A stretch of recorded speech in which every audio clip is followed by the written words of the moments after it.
The Tarnished is summoned to the lands between. Are we the savior? Did the greater will bring us here to return permanent death? Yeah, I'm pretty sure.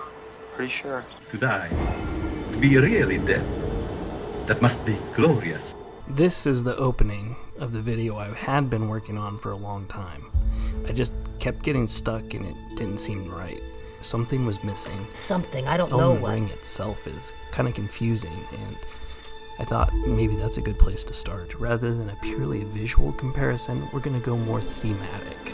The story is everything, you Neanderthal. Elden Ring lore is difficult to navigate, and no direct narrative is presented, telling the story of the land between. Much of the story is from item descriptions, obscure NPC comments, and visual imagery.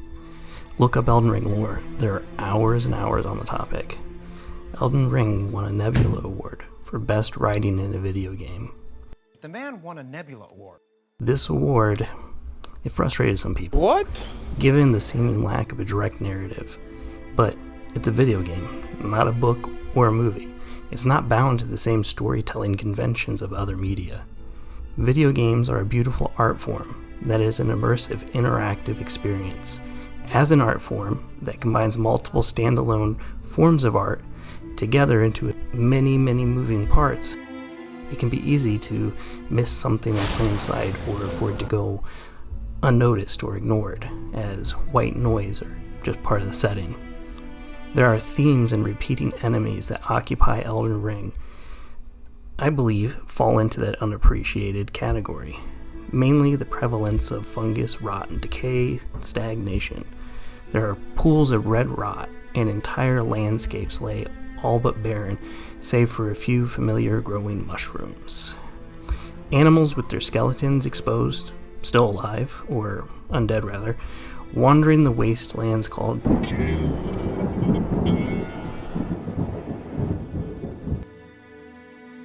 These aren't the only undead and dead adjacent entities in the game.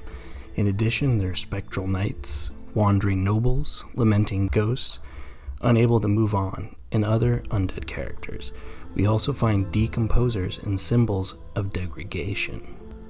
Although these can be written off as elements of the environment or randomly selected features, I believe there's a lot more to it than mere dark imagery to help establish an atmosphere, though it does succeed at this as well. In contrast to the decay and rot is the golden shine of the Erd Tree and undying inhabitants of the land between. The Elden Ring was shattered, and the rune of destined death was intentionally removed from the Elden Ring, halting dying from the realm. Marika did this as a gift for the inhabitants of the realm between, with seemingly pure intentions. Without death included in the Elden Ring, dictating the order of life, death was all but removed from the world, which seems like a wonderful thing on the surface. But death is necessary. It's a necessary component of a balanced life cycle. The once living get broken down and are reintroduced to the world as raw building blocks for life and growth to take place. This cycle then repeats continuously, allowing for growth and change. When one of the links in the chain is broken or stopped, all the links are affected. Death being removed from the Elden Ring stalls everything. Living things continue living. Rotting and decomposing things continue in that state. The result is, well, Caelid.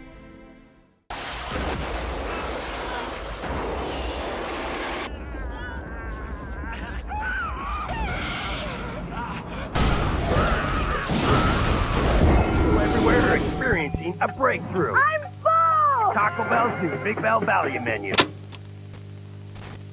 The entire realm seems to be paused, plucked out of time. The buildings are all broken down, but the remains of ruins are still there. Proof of their life and days gone by, hints of what the world may have once looked like. Skulls of giants litter the mountaintops, not reduced to trace minerals. What are you doing here? Additionally, one thing I never see mentioned is children. Is this true? There's no way. Or the lack of children. Sure, America has children, but all that happened prior to the shattering of the Elden Ring. I am shattered to pieces! There seems to be no new lives.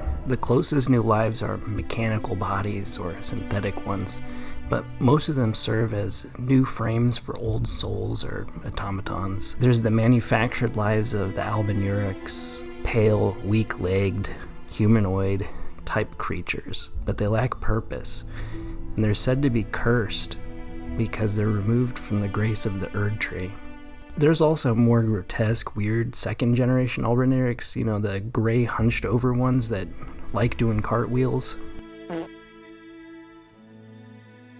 Renala is caught up on the idea of birth. Unfortunately, she fails to make a true child. She kind of skulks alone. Well, not entirely alone. There's those weird crawling students. She's the ex-wife of Radagon, cast aside, and a remnant of a previous age and order. She's a stark contrast to the dual Radagon-Marika combo, basking in the golden light of the Erd tree and the Elden Ring. The buildings are like the Wandering Nobles and Renala. They're remnants of previous iterations of the Elden Ring. There's nothing new, and nothing is naturally dying. That dog just does not die. No, he does not. Slow motion decay. Similar to the creatures and the buildings, the effects of the imbalance between life and death is observable in nature as well. Can you list all the flowing waters above ground and the land between? Probably not easily. There is flowing water underground, described in the game in the following entry. 2 great rivers flow beneath the lands between. This vast region is said to be the grave of civilizations that flourished before the Erd tree. There are realms already referred to as a grave of what was before, yet, like the ancestral spirit, it clings to life in an odd way. Above ground, the water is stagnant, poisoned, and rotten. The decomposers are constantly at work, but their work is fruitless. Things attempt to remain how they are, and had been, but time has made things seem like a caricature of life. Despite this, order is sought by nature. In a potential attempt at this, decomposers are omnipresent in the game, including flymen, Miranda flowers, crabs, lobsters, ants, scarab beetles, rats, centipedes, crows, and I'm sure I'm missing plenty What's others. all this crap? All I see is a bunch of organic waste. Many of these examples may not be traditional decomposers themselves, but maybe scavengers and ones that help decomposers achieve their goal. The counterbalance of decomposition is continuous life. We have spirits, human, humanoid, following orders from eons ago, various forms of synthetic life, and numerous hard-to-describe creatures. What type of dog is this? This is a tortoise. Some of these hard-to-describe creatures are the misbegotten. The misbegotten are chimeras, a blend of different yet in a randomly, roughly humanoid form. The description of the misbegotten Ashes says, the misbegotten are held to be punished for making contact with the crucible, and from birth they are treated as slaves, or worse. The misbegotten are from the primordial era, the time of the crucible. The crucible was the source of life before the time of the Elden Ring. The crucible is poorly defined, but there is some evidence to suggest it was the combination of everything in balance. Death, life, masculine, feminine, etc. The Elden Ring is said to have destroyed and took the place of the crucible. The death of the crucible for the era of the Golden Order. Balance of eternal gods and golden light radiating across the realms between are fueled by death, just as Melania and Mikla are opposites and offset one another. Balance between the endless life and radiant life is balanced by darkness and perpetual rot and undead. There is no better example of this than Marika and Radagon, male and female in a single body, alive and burnt and incomplete. In a healthy, balanced system, life and death ebb and flow in a give and take. The lack of this balance creates extremes. Death roots in the undead and gods basking in the Erd tree's light. The land between is sick. The greater will itself summoned us, the Tarnished, to seek the role of Elden Lord. perhaps to reset the order to things, or for life and death to once again work in harmony. We just become best friends. All things must die and come to an end for what comes next. The fall of the Golden Order for the time we have entered now. Our presence marks the start of the next order. Are we the decomposers of the land between, here to destroy and start anew? No matter the ending of the game, the old order dies, and its death lays the foundation of what comes next. Whether the land is cleansed with flame for a hard reset, or the influence of the Elden Ring is simply destroyed and its era must die. The game isn't just about life and death, but we, the player, the Tarnished, are the destroyer and the creator. The themes of balance in life, with an importance on the necessity of the gross, rotting, decaying aspects of life.